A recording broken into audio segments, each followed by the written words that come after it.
பாத பூஜைக்கு குறிப்பாக சனி திசை ராகு திசை நடக்கும்போது நீங்கள் எந்த அளவுக்கு உங்கள் தாய் தந்தரைக்கு பாத பூஜை பண்ணிக்கிறீங்களோ அந்த அளவுக்கு உங்களுக்கு நல்ல பலன் உண்டு.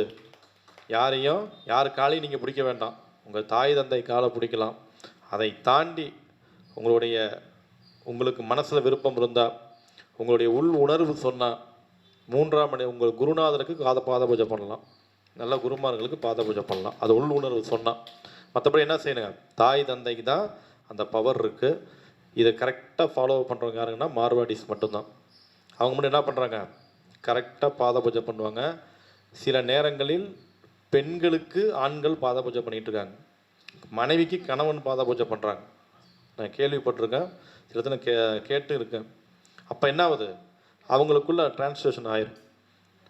அந்த மாதிரி பக்திகள் ரொம்ப அதிகமாக இருக்கும் போது நமக்கு அட்டகாசமான முறையில் வேலை செய்யும்.